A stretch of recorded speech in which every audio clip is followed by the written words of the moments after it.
Hello everyone, welcome back to my channel web coding. आज के video में हमने सीएसएस के इंट्रोडक्शन को देखा था एंड किस तरह से हम लोग सीएसएस को ऐड कर सकते हैं अपने एचटीएमएल पेज में, ये देखा था।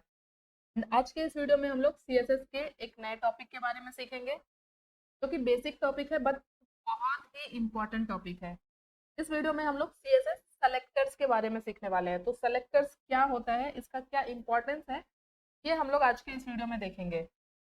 तो चलिए जल्दी से अपना वीएस कोड ओपन कर लेते हैं और देखते हैं सीएसएस सेलेक्टर्स क्या होता है। तो अगेन मैंने यहाँ पे अपना फ्रंट एंड डेवलपमेंट कोर्स का फोल्डर ओपन कर लिया है। इसके अंदर एक नया फोल्डर बनाएंगे। लास्ट हमारी वीडियो थी 13, वीडियो देंगे वीडियो 14 एंड इस फोल्डर को ओपन करेंगे, right click open with code. ये यहाँ पे वीएस कोड ओपन हो गया और अभी यहाँ पे जल्दी से फाइल बना लेते हैं index.html के साथ वन प्रेस करके एंटर कर दिया। कोड को जूम कर लेते हैं और यहाँ पे टाइटल ऐड कर देते हैं। टाइटल दे देते हैं सेलेक्टर्स, सीएसएस सेलेक्टर्स। हम लोग सेलेक्टर्स देखने वाले हैं। तो यहाँ पे रिव्यू ओपन कर लेती हूँ मैं। अभी तक कुछ ऐड नहीं किया है मैंने यहाँ पे। यहाँ पे कुछ सिमेंटिक टैग्स लेते हैं। जैसे कि यहाँ पे मैं एक सेक्शन बनाने वाली हूँ, तो मैं यहाँ पे एक सेक्शन टैग ले लेती हूँ। ठीक है, सिमेंटिक टैग क्या होता है, इसके लिए आप लोगों को मेरा HTML वाला वीडियो देखना पड़ेगा। तो प्लीज़ इस कोर्स को फॉलो करो और स्टार्ट से सारी चीज़ें देखो ताकि सब कुछ आपको सीखने को मिल जाए। क्योंकि आप इस तरह से बीच से अगर कोई भी वीडियो देखोगे तो सारी चीज़ें आपको उतनी अच्छे से क्लियर नहीं हो पाएंगी। तो ये मैंने लगाया सेक्शन टैग। अभी इसके अंदर H3 टैग ले लेती हूँ। H3 टैग हेडिंग टैग होता है और यहाँ पे जैसे मैंने लिख दिया होम, लिखते हैं होम। अभी तक मैंने एलिमेंट ऐड किया है। तो सेलेक्टर्स होता क्या है, सबसे पहले बात करते हैं। सीएसएस सेलेक्टर क्या होता है। सीएसएस सेलेक्टर का काम होता है एचटीएमएल एलिमेंट को सेलेक्ट करने का, सीएसएस अप्लाई करने के लिए। जैसे कि मुझे सेक्शन जो मैंने ऐड किया, इस पे मुझे कुछ प्रॉपर्टीज ऐड करनी है। जैसे इस पे मुझे बैकग्राउंड कलर लगाना है, तो इसे सीएसएस कैसे अप्लाई करेंगे हम। डायरेक्ट सेक्शन टैग नेम लिख के ऐड कर सकते हैं सीएसएस, या फिर और भी डिफरेंट तरीका होता है। तो अभी मुझे सीएसएस लगाना है और इंटरनल सीएसएस यूज कर रही हूँ मैं। तो हमें क्या करना पड़ेगा, हेड टैग के अंदर स्टाइल टैग ऐड करना पड़ेगा। और अब मुझे इस सेक्शन के अंदर एक बैकग्राउंड लगाना है। ठीक है, अभी मैं क्या करूंगी, अभी तक हमने क्या देखा है यहाँ पे, डायरेक्टली मैंने एलिमेंट को सेलेक्ट कर लिया उसके नेम के थ्रू और देन करली ब्रेसेस स्टार्ट करेंगे, देन क्लोज, और उसके बीच में यहाँ पे हम लोग प्रॉपर्टी और वैल्यू ऐड करेंगे। प्रॉपर्टी क्या लगानी है मुझे, प्रॉपर्टी मुझे लगाना है बैकग्राउंड कलर, और वैल्यू क्या हो जाएगा, जो भी कलर हम ऐड करेंगे एक्वा। तो यहाँ पे देखो, ये देखो पूरा मैं स्क्रीन इस तरह से बढ़ा रही हूँ। तो ये पूरा जो बैकग्राउंड ऐड हुआ है ना, यही है सेक्शन, पूरा सेक्शन ऐड हुआ है। यही होता है सेलेक्टर। हम एलिमेंट को किस तरह से सेलेक्ट कर रहे हैं सीएसएस के अंदर। तो यहाँ पे सेक्शन को मैंने क्या किया, एलिमेंट नेम के थ्रू सेलेक्ट किया, मीन्स कि एलिमेंट के थ्रू सेलेक्ट किया।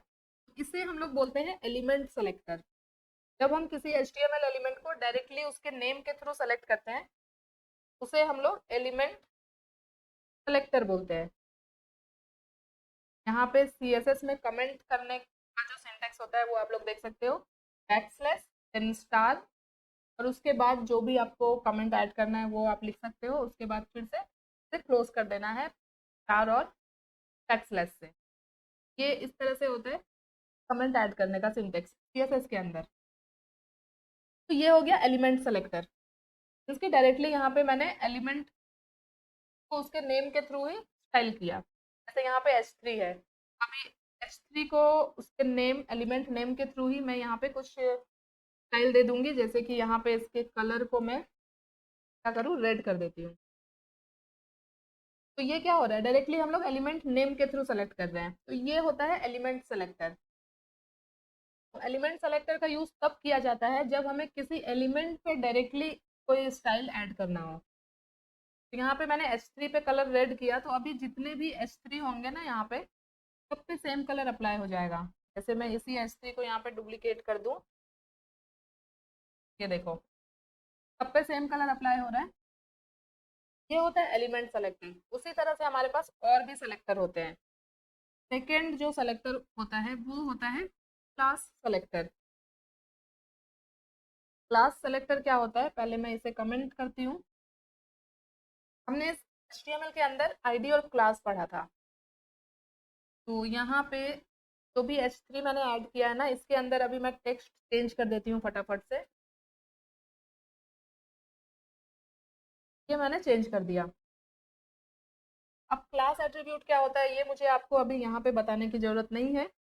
ये हम लोग भी एलिमेंट के ऊपर ऐड करते हैं।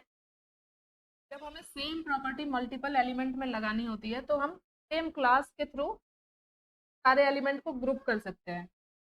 अभी यहाँ पे जैसे मैं एक क्लास दे देती हूँ इसमें हेडिंग, और अभी इस सेक्शन के बाहर मैं एक और H2 टैग ले लेती हूँ, और इसमें भी मैं सेम क्लास ऐड कर देती हूँ जो मैंने यहाँ पे इस H3 में ऐड किया है।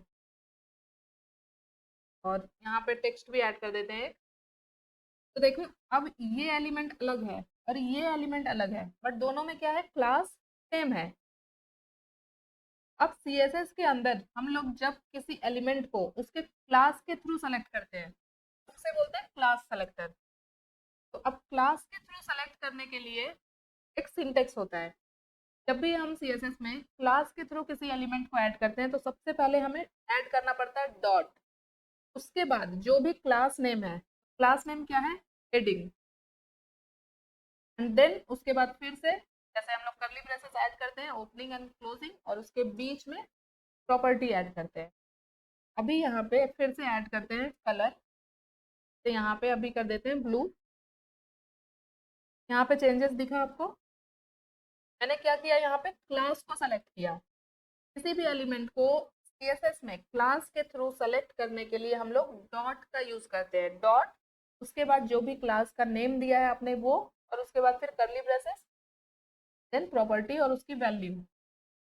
तो देखो ये क्लास जहां पे भी ऐड होगा सिर्फ उसके ही कलर अप्लाई हुआ होगा। ये देखो इस H3 के अंदर है सेम क्लास हेडिंग, तो फर्स्ट वाली जो H3 है इसका कलर यहाँ पे ब्लू हो गया है। और यहाँ पे H2 के अंदर भी मैंने हेडिंग क्लास दिया है तो यहाँ पे भी ये ब्लू हो रहा है। ठीक है। अभी उसी तरह से यहाँ पे अगर मैं एक पैराग्राफ भी ले लूँ और इसके अंदर जैसे कुछ टेक्स्ट ऐड कर दूँ और सेम क्लास में इस पैराग्राफ को भी दे दूँ यहाँ पे, तो पैराग्राफ पे भी सेम प्रॉपर्टी अप्लाई हो जाएगी जो मैंने यहाँ पे ऐड की है। ये समझ में आया आप लोगों को? क्लास सेलेक्टर का यूज हम लोग तब करेंगे जब हमें मल्टीपल एलिमेंट में सेम प्रॉपर्टी अप्लाई करनी है।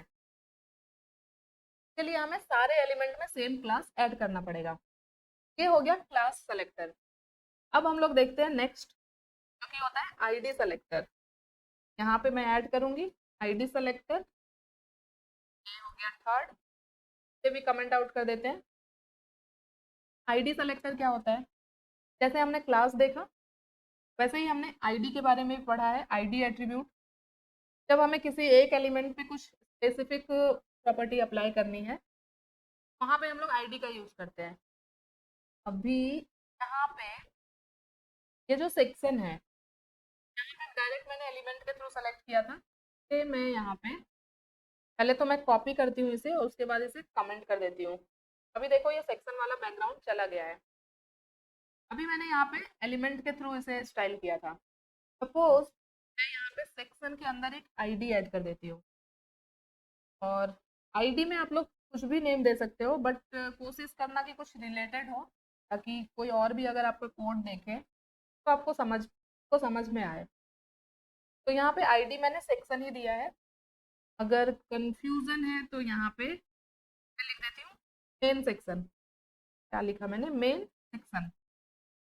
तो अब मुझे इस सेक्शन में कुछ स्टाइल ऐड करना है, और मैं चाहती हूँ जो स्टाइल इस सेक्शन में हो वो किसी भी सेक्शन में ना हो।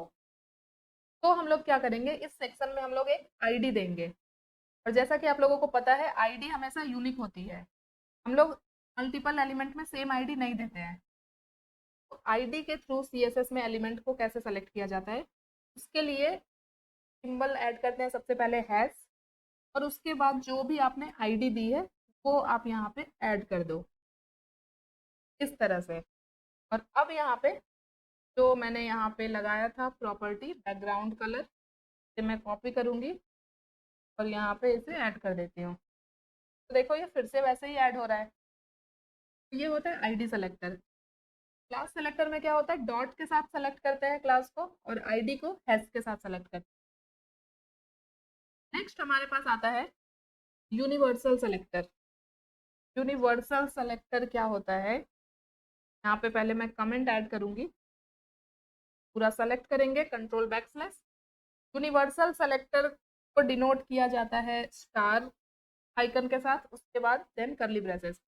कुछ नहीं लिखना है, सिर्फ स्टार करली ब्रेसेस ओपन, बीच में हमें जो भी प्रॉपर्टी ऐड करनी है उसके बाद करली ब्रेसेस क्लोज। ये सिंटेक्स होता है यूनिवर्सल सेलेक्टर का।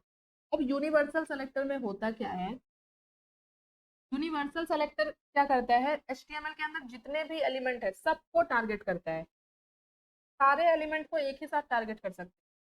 जैसे कि यहाँ पे अभी मैं कर दूँ कलर, यहाँ पे मैं कलर अभी कर देती हूँ, क्या करें, सपोज ये वाला कर देते हैं। अभी यहाँ पे कुछ भी चेंज नहीं हुआ क्योंकि हमने ऑलरेडी यहाँ पे हेडिंग और एस3 में कलर वगैरह ऐड करके रखा हुआ है। तो फिलहाल के लिए कमेंट कर देते हैं। अब देखो जितने भी टेक्स्ट थे सारे टेक्स्ट का कलर क्या हो गया, तो मैंने यहाँ पे ऐड किया है यूनिवर्सल सेलेक्टर के अंदर, जो मैंने ऐड किया है यहाँ पे। अगर मैं इसके कलर को ब्लैक कर दूं तो सारे टेक्स्ट यहाँ पे ब्लैक हो जाएंगे। तो यूनिवर्सल सेलेक्टर का यूज हम लोग देखेंगे आगे भी वीडियोस में, जब हम लोग मार्जिन पैडिंग वगैरह सीखेंगे तब हम और डिटेल में देखेंगे इसको। बट अभी के लिए आप इतना ही समझो, जब हमें पूरे एलिमेंट को टारगेट करना होता है, पूरे पेज को टारगेट करना है, तो हम लोग यूनिवर्सल सेलेक्टर का यूज करते हैं। इसके अंदर हम जो भी प्रॉपर्टी अप्लाई करेंगे वो पूरे एलिमेंट पे अप्लाई होगी। बट बाद में अगर हमने फिर उसे चेंज किया तो वो हम कर सकते हैं। जैसे ये हेडिंग, अभी मैं इसे वापस से ऐड कर दूं तो हेडिंग का कलर यहाँ पे वापस से देखो, जो यहाँ पे ऐड किया है वो अप्लाई हो रहा है। अभी यहाँ पे H3 को भी मैं वापस से ऐड कर देती हूँ तो ये वापस से ऐड हो गया। तो इसका यूज एक बहुत ही इंपॉर्टेंट रीजन के लिए किया जाता है, और ये आप अपने सारे सीएसएस फाइल में यूज करोगे, सारे सीएसएस में ऐड करोगे यूनिवर्सल सेलेक्टर। मोस्टली इसका यूज मार्जिन पैडिंग के लिए किया जाता है। एचटीएमएल में बाय डिफॉल्ट सारे एलिमेंट के बीच में कुछ ना कुछ मार्जिन पैडिंग होती है, बट हम लोग ऐसा नहीं चाहते हैं कि बाय डिफॉल्ट कुछ मार्जिन पैडिंग हो। हम लोग अपने हिसाब से सारे एलिमेंट के बीच में स्पेस ऐड करेंगे, हमें कितना स्पेस रखना है वो हम डिसाइड करेंगे। तो जो डिफॉल्ट वाली मार्जिन पैडिंग स्पेसिंग है इसे मुझे हटाना है, तो उस टाइम पे हम लोग यूनिवर्सल सेलेक्टर का यूज करते हैं। और यहाँ पे अगर मैं अभी मार्जिन कर दूँ 0, तो ये देखो क्या हुआ, जो भी स्पेस था टॉप से लेफ्ट से सारे टेक्स्ट के बीच में सब बिल्कुल चिपक से गए एक दूसरे में। मीन्स कि इस यूनिवर्सल सेलेक्टर ने पूरे एलिमेंट को टारगेट किया, पूरे पेज को टारगेट किया। जो भी मार्जिन था जैसे ही मैंने 0 किया मार्जिन 0 हो गया। ये मैंने जस्ट आपको एक्सप्लेन किया कि यूनिवर्सल सेलेक्टर क्या होता है। ठीक है, अभी इसे मैं यहाँ से हटा देती हूँ और इसके बाद हम लोग देखते हैं नेक्स्ट कौन सा सेलेक्टर होता है। नेक्स्ट होता है हमारे पास ग्रुपिंग सेलेक्टर। ग्रुपिंग सेलेक्टर क्या होता है, ग्रुपिंग सेलेक्टर, पहले तो मैं इसे कमेंट कर देती हूँ। ग्रुपिंग सेलेक्टर मीन्स कि यहाँ पे जो मैंने कलर वगैरह ऐड किया ना, इन सबको मुझे कमेंट करना पड़ेगा। ये सब मैं कमेंट आउट कर दे रही हूँ। ठीक, अभी देखो यहाँ पे जितने भी S3 है, ये देखो 4 S3 टैग है हमारे पास, एक H2 टैग है और एक पैराग्राफ है। अभी मैं चाहती हूँ सबके अंदर एक ही प्रॉपर्टी मुझे अप्लाई करनी है। तो यहाँ पे हम लोग क्या कर सकते हैं, या तो सारे एलिमेंट में हम लोग क्लास ऐड कर सकते हैं और एक क्लास के थ्रू सब में सेम प्रॉपर्टी अप्लाई कर सकते हैं। बट अगर मुझे क्लास ऐड नहीं करना है, बट फिर भी मुझे सारे एलिमेंट पे सेम प्रॉपर्टी लगानी है, तो यहाँ पे हम लोग ग्रुप सेलेक्टर का यूज कर सकते हैं, जैसे कि डायरेक्टली हम टैग के थ्रू सेलेक्ट कर सकते हैं, यहाँ पे एलिमेंट नेम के थ्रू। S3 को सेलेक्ट कर लिया मैंने, मुझे H2 पे भी प्रॉपर्टी लगानी है, तो ग्रुपिंग सेलेक्टर में एलिमेंट को सेलेक्ट करने के लिए कॉमा सेपरेशन का यूज किया जाता है। H3 देन कॉमा, देन उसके बाद जो भी एलिमेंट सेलेक्ट करना है, जैसे मुझे H2 सेलेक्ट करना है, देन मुझे फिर पैराग्राफ सेलेक्ट करना है, तो ये भी सेलेक्ट कर लिया मैंने, देन करली ब्रेसेस, लास्ट में करली ब्रेसेस क्लोज। अब बीच में मैं यहाँ पे फिर से कलर ऐड करूंगी, कलर जैसे मैं यहाँ पे कर देती हूँ रेड, तो देखो जितने भी H3 थे का भी कलर रेड हो गया, H2 का भी कलर रेड हो गया, पैराग्राफ का भी कलर रेड हो गया। तो ये होता है ग्रुप सेलेक्टर। मल्टीपल एलिमेंट को हम लोग इस तरह से कॉमा से सेपरेट करके ऐड कर सकते हैं। जब हमें मल्टीपल एलिमेंट पे सेम प्रॉपर्टी अप्लाई करनी है, तब हम लोग ग्रुपिंग सेलेक्टर का यूज कर सकते हैं। ठीक है, नेक्स्ट हम लोग देखते हैं डिसेंडेंट सेलेक्टर या फिर स्पेस सेलेक्टर। डिसेंडेंट सेलेक्टर तो हम लोग स्पेस सेलेक्टर भी बोलते हैं। यहाँ पे कमेंट आउट किया मैंने। डिसेंडेंट सेलेक्टर का यूज करके हम लोग किसी एक एलिमेंट के अंदर के एलिमेंट को स्टाइल कर सकते हैं। जैसे कि यहाँ पे देखो सेक्शन है, सेक्शन के अंदर बहुत सारे H3 है, ठीक है, तो मुझे सेक्शन के अंदर जो H3 है, तो उसके लिए पहले मैं यहाँ पे ऐड करूंगी सेक्शन। सेक्शन को डायरेक्टली एलिमेंट नेम के थ्रू ऐड कर सकते हो, टैग नेम के थ्रू, और या फिर यहाँ पे मैंने आईडी दिया है, तो यहाँ पे आईडी के थ्रू भी ऐड कर सकते हैं। तो आईडी के थ्रू है, आईडी क्या दिया है मैंने, मेन सेक्शन, इससे भी सेक्शन ही सेलेक्ट होगा। ठीक है, ये सेलेक्ट हो गया सेक्शन। अब सेक्शन के अंदर जो H3 है, यहाँ पे सारे H3 में क्लास ऐड नहीं है, यहाँ पे टैग नेम के थ्रू सेलेक्ट कर लेते हैं H3। अब मुझे यहाँ पे प्रॉपर्टी लगानी है, तो ये जो सेक्शन है ऐड किया मैंने सेक्शन, इसके अंदर जो एलिमेंट है फिर वो, तो यहाँ पे स्पेस ऐड करना पड़ता है हमें, इसीलिए इसे स्पेस सेलेक्टर भी बोलते हैं। जैसे ग्रुपिंग में क्या था, हम कॉमा ऐड कर रहे थे, यहाँ पे स्पेस नहीं भी देंगे तो भी चलेगा, बट कॉमा ऐड होना चाहिए। बट डिसेंडेंट सेलेक्टर में हमें स्पेस ऐड करना पड़ता है। तो अब यहाँ पे S3 में जैसे कुछ और प्रॉपर्टी लगाते हैं, जैसे बैकग्राउंड कलर ऐड कर देते हैं येलो। जितने भी S3 होंगे ना सेक्शन के अंदर, उन सब पे बैकग्राउंड येलो ऐड हो जाएगा। अभी जैसे एक H3 मैं इस सेक्शन के बाहर ऐड करती हूँ, यहाँ पे लिख देते हैं लर्निंग CSS। ये देखो, ये मैंने अभी ऐड किया S3 पे, ऐड नहीं हो रहा है बैकग्राउंड, क्यों? क्योंकि ये S3 इस सेक्शन के बाहर है।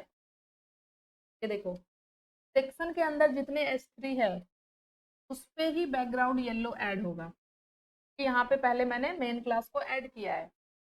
तो डिसेंडेंट सेलेक्टर का यूज करके हम लोग किसी एलिमेंट के अंदर के एलिमेंट को स्टाइल कर सकते हैं।